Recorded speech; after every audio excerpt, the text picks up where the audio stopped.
Intergeneric. Hey guys, here, welcome back to another episode of Smash Talk. Alright, so how y'all doing? I mean, I'm doing fine. I'm just relieved to know that some video ideas of mine don't have to be scrapped due to the announcement that was just had, so I won't lie to you guys, I'm feeling pretty stress-free indeed. Unfortunately, I can't say the same for Mario's therapist. That bill is looking pretty crazy at this point. Today, my friends, we talk about Sephiroth, Cloud's biggest stalker, and how this man made history on December 10th by being announced as the third character of Fighter Pass 2 in Super Smash Bros. And it was all revealed at the Last of Us Game Awards of 2020. If y'all want to check out my initial reaction to the trailer, who is that? Sephiroth. Sephiroth. Is that Sephiroth? It's Sephiroth. Oh, it's Sephiroth. Shoot! It's Sephiroth! Don't. The first half of this video is going to be like my initial thoughts as I'm actually writing and recording this before the Sephiroth presentation tomorrow. Before we begin this, actually, I just want to shout out Rifty Beats for everything. Go check out his channel. He makes dope music. Like the Final Fantasy VII video I made beforehand, I'm going to mostly use the music that he uses there. So once again, I want to give a bless to Rifty Beats for allowing creators to use his music, because his music is really good. So once again, go subscribe. I'll put a link down in the description below. Go check out his channel, check out all the beats and stuff. Maybe you can use some in your videos. Alright, cool, we're done. Either way though, let's get it started. So without further ado, cue the black screen.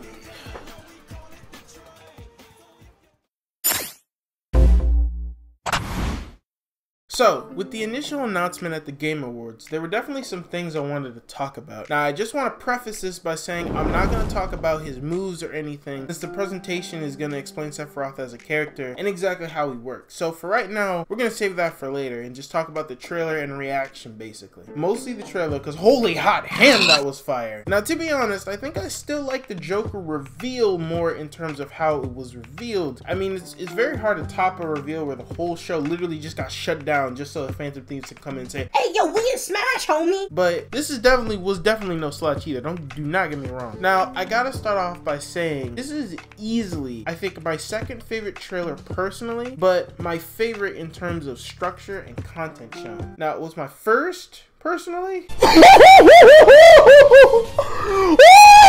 Don't worry about it.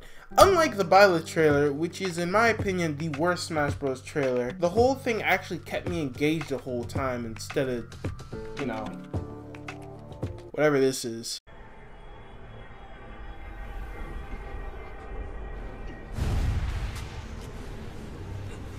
The time is finally...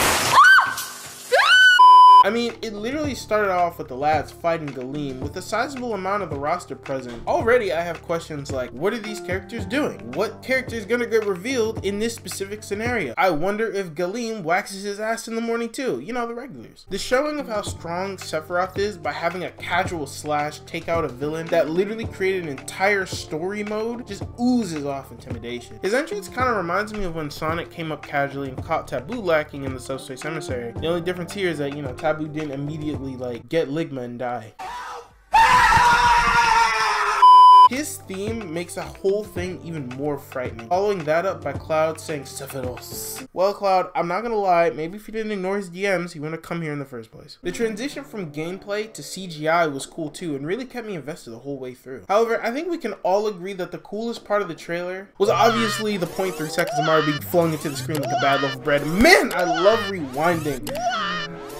Oh yeah, they had that fight too. I'm not gonna lie to you guys, I never watched the Advent Children movie before, and I didn't know at the time that the trailer was heavily based on scenes from the movie, such as the fight scene between Cloud and Sephiroth, his entrance being what it was, and the stabby stab of the Italian man. Looking back on it, I thought that was so cool, and I'm sure the Final Fantasy fans were probably foaming at the mouth watching that whole thing go down. Overall, easily the best trailer in terms of references and how the character was introduced. I gotta say, the trailers for Fighter Pass 2 are so far giving nothing but love to the character they're focusing on. You love to see it. I thought they were going to be slacking on the trailers, similar to how they were in Smash 4, where they didn't really do any CGI, but they've been impressing me so far, so keep at it. Now, talking specifically about Sephiroth's inclusion, personally, I've never played Final Fantasy VII, but I do know the impact that he has being here in the first place. He's dope as hell, and you guys know, I've never told a lie before, I promise you. I don't know why people thought for sure it was going to be Sora. Now, in the beginning, a lot of people were disappointed disappointed that it was Sora, and honestly, I don't know why people thought for sure it was gonna be Sora in the first place, but I mean, I personally think Sakurai and the team exceeded our expectations with the characters they've been choosing, almost putting down an Uno reverse card on our expectations every single time. Even with Min Min, people expected a character like Springman or Twintel, as that whole spirit rule people had in their head were still not disproven yet. Now, I made a video talking about another Final Fantasy VII rep in Smash Bros earlier in the year, so if you want more depth on it, I cover pretty much ad nauseum there, but when you think about it, Sephiroth's inclusion does make sense. Also, before we get into that, I gotta say, the people that were saying that Sephiroth is just another anime sword fighter either desperately want Crash in the game, or you're literally just never happy with any of it, or you just do. Maybe this can be another discussion for another day, but just because a character wields a sword doesn't mean they're the exact same as the other character. I mean, if you pay attention, there are other things that Sephiroth does, and I'm sure Sakurai wouldn't include Sephiroth without having an interesting spin on his gameplay like he does every other character. Okay, except Byleth, but every other character but Byleth, okay? And even then, honestly, that's like if I said that Little Mac and Donkey Kong were the same character, just because they mainly both punch in the movesets. You know how stupid that sounds? I won't go too into it here, but just here to say, if you really do think that way, that's a pretty shallow way of thinking, if that's the logic you want to go by. Either way, he seems like an interesting fighter from what I've seen so far, and from the trailer and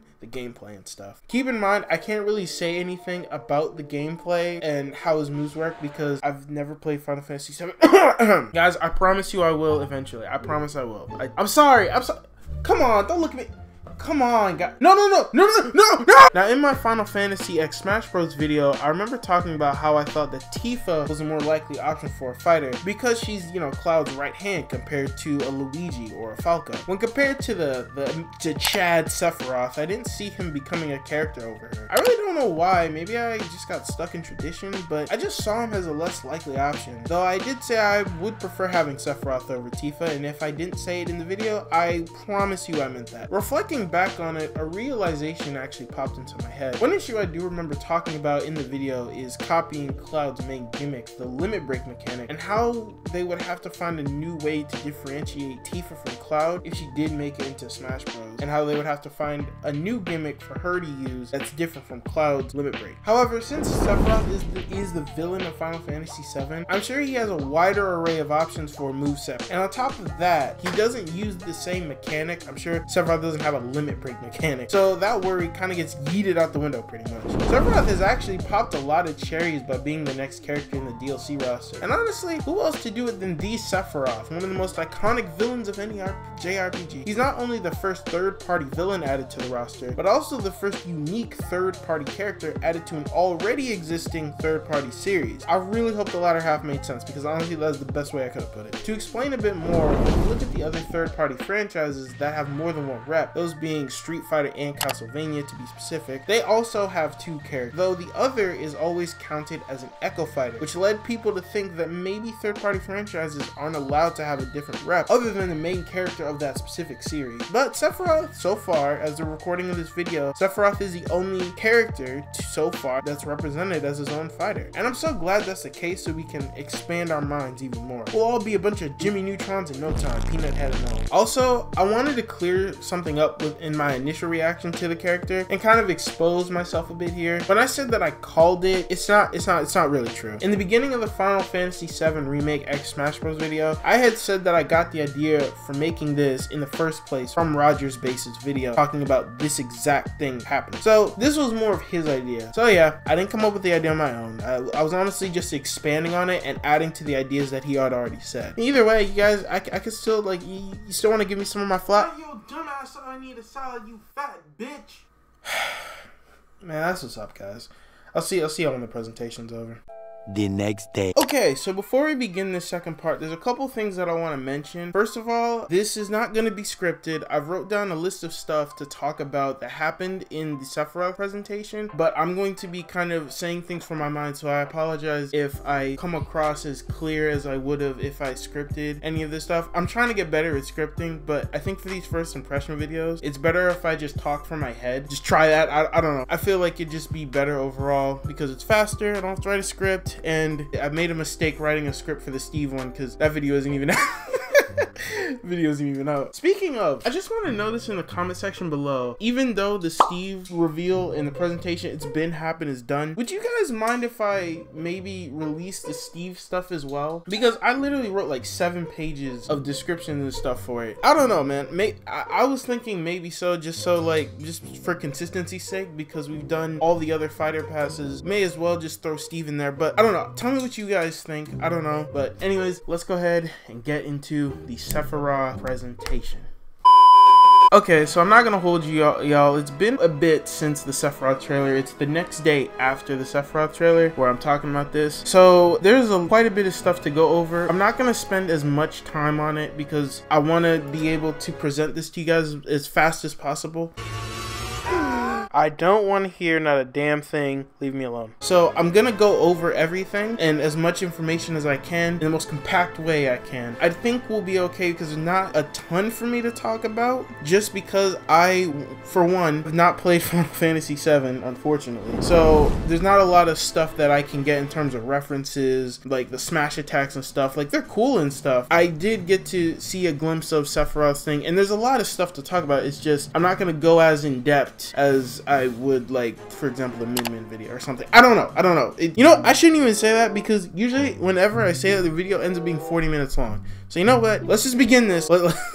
Okay, so the presentation starts off with Sakurai saying that he's back in his office. The last 2 presentations, the Steve and Min one, were filmed at his house, and we got to see a little bit of his house, but I'm sure he wants to keep his privacy, and you could tell that he wanted to move to the office as much as possible, and now we have him back in his office. Apparently they're using a bigger one due to social distancing because of obvious reasons. So one thing that is really interesting is that Sakurai actually starts off with showing off the Mii Fighter costumes. Usually he would do this later in a later segment. I guess he wanted to show off Sephiroth. He wanted to show him beating the absolute bejeebers out of Barrett, Tifa, and all them. So I'm gonna go over each one. Honestly, I don't have a lot to say about it because everyone and their mom said that Barrett, Tifa, Aerith was gonna get a costume. I don't play Final Fantasy VII, and I knew that Barrett, Tifa, and Aerith were gonna get costumes, and also that the Chocobo hat was gonna come back. Honestly, I'm glad all these costumes are in. Fairly obvious that they were gonna be in, so like I said, I don't really have much to say on it, but I am glad that they get representation in some way, shape, and form. I'm also glad that the Chocobo hat is back, because I was always wondering about that one and like when exactly it would come back, and I'm glad it did. I'm glad it did, because the Chocobo hat's fire, and I wish that they remixed the Chocobo theme. Finally though, Geno fans got their hearts ripped out of their chest when Geno was revealed. Honestly, I'm not gonna lie to you guys, I feel like a lot of people, ever since I made that Waddle Dee video and stuff, I think people think that I just have some sort of undying love for Geno just because I've made a couple videos on him. I have made a couple videos on him. I made a whole moveset video, is the first character that I've done a moveset video for. But if you guys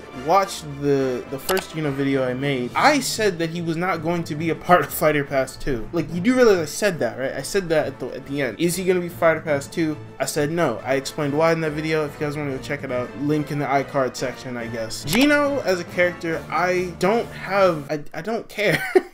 Also, it looks like Geno's costume is spruced up a bit from the last time we got it. I actually like this one. It seems like his cape flows more in the wind and stuff. I know people are very sad about Geno not becoming a character in Smash, but as I said, I never expected him to be in Smash in the first place, because it just doesn't make sense where Nintendo have so many other options to choose characters. And before any of you guys say it, oh, well, Final Fantasy VII remake, why Sephiroth in there then, you smart ass? Well, because Final Fantasy VII is on the damn Switch, alright? Smart ass, so shut up. I don't think Super Mario RPG's on it yet. I'm sure it will be, but there's other characters to focus on, you freaking asshole. Overall, the fighter costumes, I like them. I like how they got Geno back. Sakurai really didn't talk much on it, I'm sure for obvious reasons. Geno fans are definitely mourning right now. After Sakurai showed off that, we got a brief description on basically Sephiroth's origins, Final Fantasy, his role in Final Fantasy VII. Even I know his origins before this presentation, and I've never played Final Fantasy VII. Obviously, Sephiroth's a villain. It is what it is there. Now, going on to the gameplay aspect of Sephiroth. Now, Sephiroth is the combination of character that is not really an ideal type. However, that doesn't mean he's automatically bad. See, Sephiroth has a similar thing that Zelda and Mewtwo have, to where it holds them back from being good characters, which is light, tall, and floaty. I'm sure there's a SpongeBob reference there somewhere, where he's extremely light. He's apparently as light as freaking Olimar. How can you be as light as this dude, bro? Like, I don't get it. He's as light as Olimar and Pikachu. He is as tall as Mewtwo and has that big ass sword. Though Mewtwo is bigger, like overall bigger, because he has that big ass tail that counts as a whole hitbox. Sephiroth, obviously his sword doesn't count as a hitbox. So. And he's floaty, meaning that he takes forever to land on the ground, meaning that if you KO him, above the stage, he is more likely to die than characters like Fox, who's light, but he's very heavy on the ground. Like, he's a fall faster? No, that's not the right word. Fall more downer?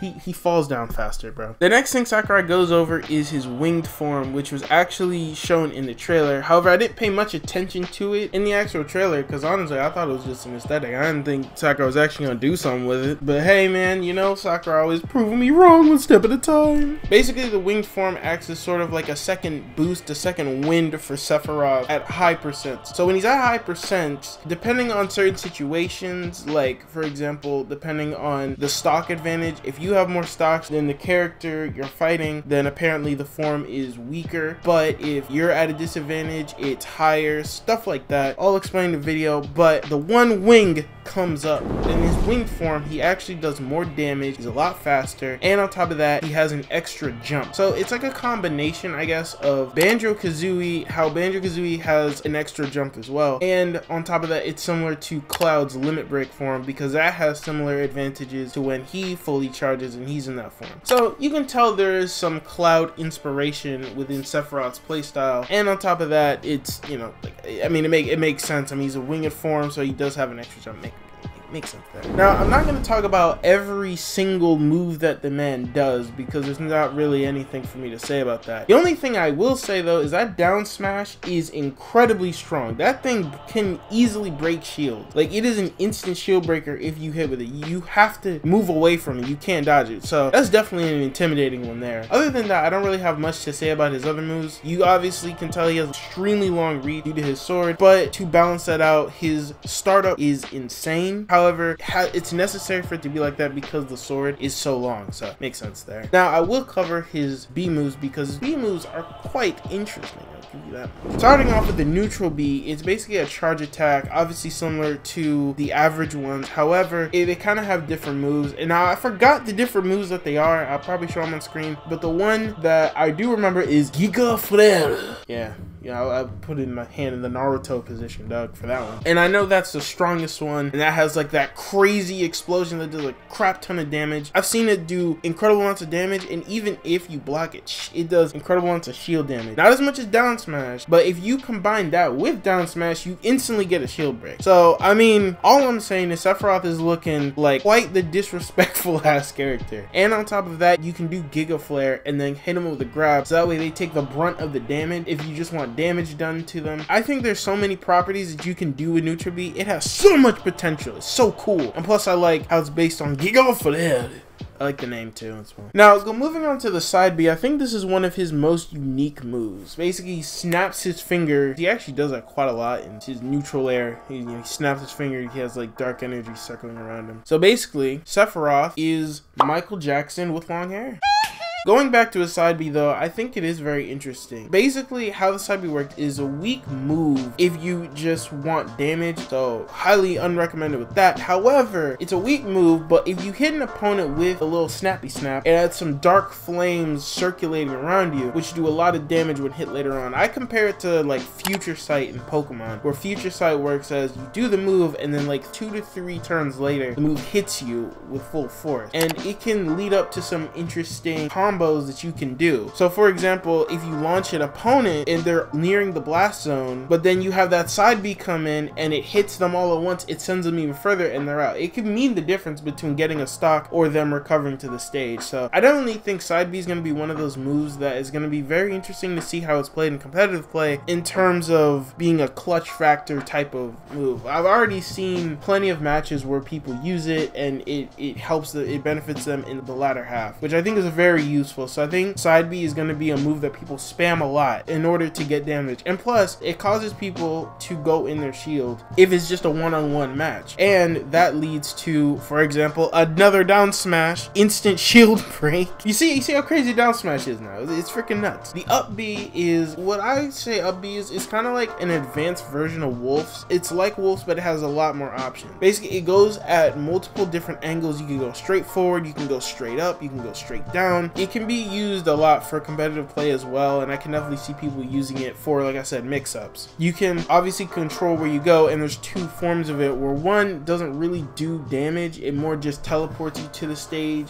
and is an easier time when it comes to recovering. You can click onto the stage easier. The alternative form of this move is Octa Slash, and Octa Slash goes farther when it comes to recovering. However, you don't immediately snap to the ledge, so you're more vulnerable to certain attacks like certain down smashes and certain other moves that can hurt you basically. But it does have a gigantic hitbox, and it is used a lot for damage. It's like one of Mii Sword Fighter's sword moves basically. You trigger this by holding it, and I don't know, I think I like this up special because it allows you to have so many different options compared to a lot of other up specials that you would normally get. So I think that's really cool what they did with that there. The down B, it's a counter, but there are some unique factors to it, so I do appreciate that because we have been getting a lot of characters with counters, and I have noticed that they have tried to mix it up when a counter is their move. They at least try to mix it up, like with Joker and now with Sephiroth. So with this counter of Sephiroth's, the opponent doesn't have to attack for it to have a hitbox to hit your opponent away, which I think is really useful in terms of getting away from the opponent. And if you are in a certain situation, obviously counters are very useful. Sakurai then says stronger attacks can break through it. He brought up the example of the giant punch, of a fully charged giant punch or a fully charged charge shot from Samus or DK. Either way, it can be physical or it can be a projectile. Both those mean that it can break